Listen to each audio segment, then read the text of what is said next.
काशी नरेश ने अपनी 3 पुत्रियों अम्बा, अंबिका और अंबालिका के स्वयंवर का आयोजन किया था। उसी बेला में हस्तिनापुर के युवा राजकुमार देवव्रत, जो बाद में भीष्म पितामह के रूप में ख्यात हुए, ने अदम्य साहस का परिचय देते हुए तीनों राजकुमारियों को जीतकर सबको हैरान कर दिया। ये एक ऐतिहासिक घटना थी जिसमें बीच स्वयंवर से राजकुमारियों का एक तरह से अपहरण हुआ था। राजकुमारियों को कुछ समझ आता उससे पहले वे तीनों हस्तिनापुर में थी। देवव्रत ने उनके सामने अपने सौतेले भाई विचित्रवीर से शादी करने का प्रस्ताव रखा तो वे चौंक गईं। भयभीत अंबिका और अंबालिका ने विचित्रवीर से शादी कर ली। वहीं अम्बा ने हिम्मत दिखाते हुए शाल्व नरेश के प्रेम में होने की बात प्रकट की। उसकी बात का सम्मान करते हुए देवव्रत ने अम्बा को शाल्व नरेश को सौंपने का फैसला किया था। शाल्व नरेश ने अपहृत अम्बा को अपनाने से इनकार कर दिया। अपमानित अम्बा ने देवव्रत के पास आकर अपनी मजबूरी बताई। अम्बा की हालत ऐसी थी कि वो अब न तो काशी जा सकती थी और न ही शाल्व नरेश ने उसे कबूल किया था। ऐसे में देवव्रत से शादी करना ही उसके पास अंतिम और एकमात्र विकल्प बचा था। इधर देवव्रत भी अपनी प्रतिज्ञा से बंधे थे और उन्होंने अम्बा से विवाह करने से मना कर दिया। इसके बाद अम्बा ने एक ऐसी प्रतिज्ञा ली जिसको सुनकर देवव्रत डर गए। असल में अम्बा पहले अपहरण और फिर शाल्व नरेश द्वारा ठुकराए जाने पर अपमानित महसूस कर रही थी। जब देवव्रत ने शादी से मना किया तो उसके सामने आखिरी विकल्प भी दम तोड़ चुका था। उसे समझ में नहीं आ रहा था कि आखिर वह करे तो क्या करे। वह मन ही मन खुद को कोसती रही। उसने कुपित होकर देवव्रत को दंडित करने की ठानी और क्रोधित अम्बा ने प्रतिज्ञा ली कि वही भीष्म की मृत्यु का कारण बनेगी। अम्बा के साथ हुए अन्याय को देखकर देवव्रत के गुरु भगवान परशुराम क्रोधित हो गए और उन्होंने अम्बा को न्याय दिलाने की ठानी।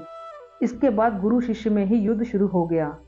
कहा जाता है कि 23 दिन तक लगातार युद्ध होता रहा, लेकिन कोई नहीं जीता।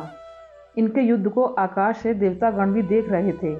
दोनों के पास दिव्य शक्तियां थीं और इससे सभी देवतागण चिंतित भी थे। लगातार युद्ध से देवव्रत का धैर्य जवाब देने लगा। ऐसी स्थिति में 24वें दिन देवव्रत ने महाभयंकर पशुपता शास्त्र अस्त्र चलाने की ठानी, लेकिन नारद जी ने उन्हें ऐसा करने से रोक दिया। इस तरह गुरु शिष्य का युद्ध यहीं रुक गया। लेकिन अम्बा का क्रोध शांत नहीं हुआ। वह प्रतिशोध की अग्नि में जलती रही। वह उस समय कुछ नहीं कर सकती थी, इसलिए गुस्से का कटु घूंट पीकर वहां से चली गई। इस घटना के बाद अम्बा एकदम से टूट गई और यमुना तट पर घोर तप करना शुरू कर दिया। अतः उसने वहीं अपना शरीर त्याग दिया। मृत्यु के बाद अम्बा ने वत्स देश के राजा की कन्या के रूप में जन्म धारण किया।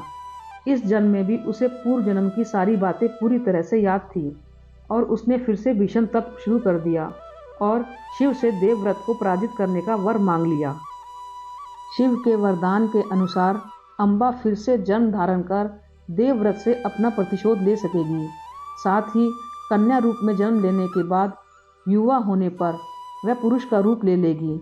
इस वरदान के चलते वह देवव्रत को युद्ध के लिए ललकार सकती थी। उधर देवव्रत स्त्री से युद्ध न करने के अपने प्रण से बंधे हुए थे। महाभारत युद्ध में भीष्म कौरवों के सेनापति थे और पांडवों की सेना पर लगातार प्रहार कर रहे थे। श्री कृष्ण ने अर्जुन को उन्हें रोकने भेजा, लेकिन अर्जुन भीष्म पितामह से लड़ने में झिझक रहे थे। जब श्री कृष्ण ने अर्जुन को समझाया तो भी कोई परिणाम नहीं निकला। अर्जुन ने थक कर श्री कृष्ण से भीष्म पितामह को हराने का उपाय पूछा। श्री कृष्ण ने कहा, भीष्म स्वयं ही बता सकते हैं कि आखिर उन्हें कैसे पराजित किया जाए।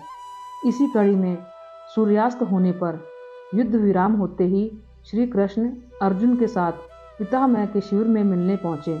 वहां उन्होंने भीष्म से उन्हें पराजित करने का उपाय पूछा। भीष्म पितामह ने धर्म का पक्ष जानकर शिखंडी के बारे में सविस्तार बताया। दरअसल अम्बा इस तीसरे जन्म में राजा द्रुपद के यहाँ पुत्री रूप में जन्म लिया था और बाद में युवा होने पर पुरुषत्व को प्राप्त कर लिया था। बताते चले कि महाभारत में भीष्म पितामह कौरवों की तरफ से लड़ रहे थे। चूंकि वे एक अजय योद्धा थे, इस कारण पांडवों के लिए चिंता का विषय बने हुए थे। वह उस उपाय की खोज में थे जिसकी मदद से भीष्म पितामह को रोका जा सके।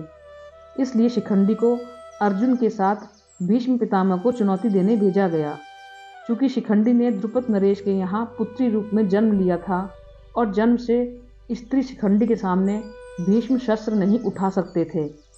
उनके आदर्श उनको ऐसा करने की इजाज़त नहीं दे रहे थे। यही कारण रहा कि युद्ध स्थल में भीष्म पितामह ने अपने हथियार डाल दिए। फिर अर्जुन ने इसका लाभ उठाकर भीष्म पितामह पर बाणों की वर्षा शुरू कर दी।